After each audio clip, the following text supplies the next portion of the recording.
Bismillahirrahmanirrahim. Assalamualaikum warahmatullahi wabarakatuh.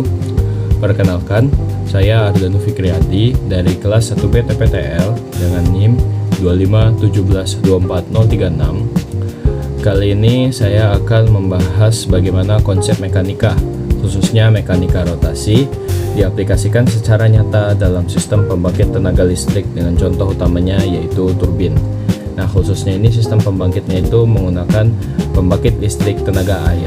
Nah, sebelum kita membahas sistem mekanikanya, kita tahu nih dalam sistem pembangkit tenaga listrik yaitu menggunakan air, tujuan utamanya itu untuk mengubah energi primer yaitu energi air menjadi energi listrik. Tantangan teknis utamanya bukan hanya menghasilkan perputaran energi, tetapi bagaimana kita bisa menghasilkan perputaran yang cukup kuat, stabil, dan efisien untuk menggerakkan generatornya. Lalu pada pembahasan kedua kita akan membahas sistem mekanikanya nih yang terjadi pada sudut turbin. Di sini ada dua gambar yaitu sudut turbin dan juga generatornya bersamaan dengan turbinnya. Nah, pada turbin ini fluida atau cairan yang mengalir mengenai sudut turbin itu menghasilkan gaya. Gayanya itu nggak bekerja di pusat poros, melainkan pada jarak tertentu, sehingga dihasilkanlah yang namanya momen gaya yang menyebabkan poros turbin itu berputar. Besarnya momen gaya ini menentukan seberapa besar kecepatan putar porosnya.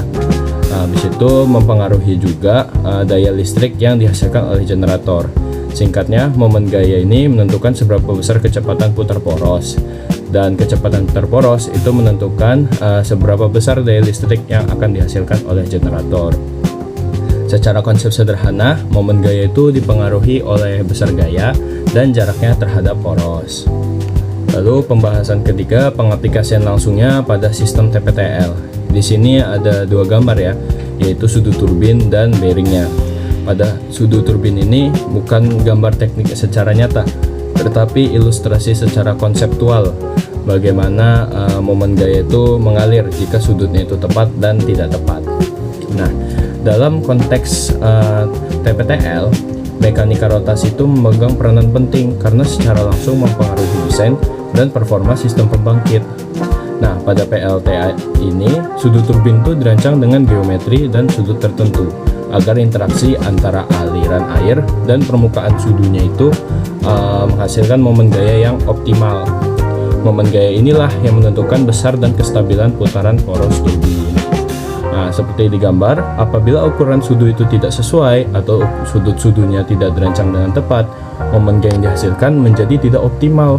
Kondisi ini menyebabkan putaran porosnya itu menurun, sehingga energi mekanik yang teruskan ke generator itu berkurang, dan daya listrik yang dihasilkan juga ikut menurun. Putaran poros yang tidak stabil tersebut selanjutnya memberikan beban tambahan pada sistem mekanik, yaitu khususnya pada poros dan bearing ini. Nah, oleh karena itu, poros dan bearing harus dirancang untuk mampu menahan beban rotasi dalam jangka yang panjang. Jika distribusi massa pada sistem rotasinya tidak seimbang, maka timbul getaran mekanik yang berlebihan.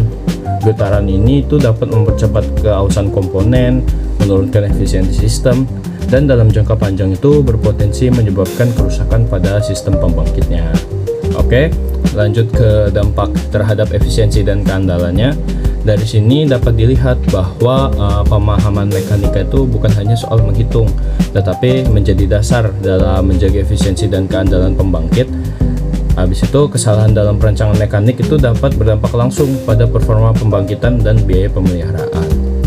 Sebagai kesimpulan, mekanika rotasi itu merupakan konsep yang diaplikasikan secara nyata dalam sistem pembangkit tenaga listrik, khususnya pada turbin dan poros penggerak generator.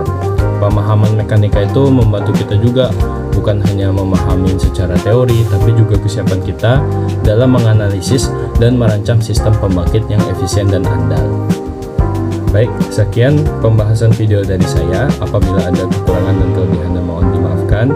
Terima kasih sudah menonton video ini. Saya tutup. Wassalamualaikum warahmatullahi wabarakatuh.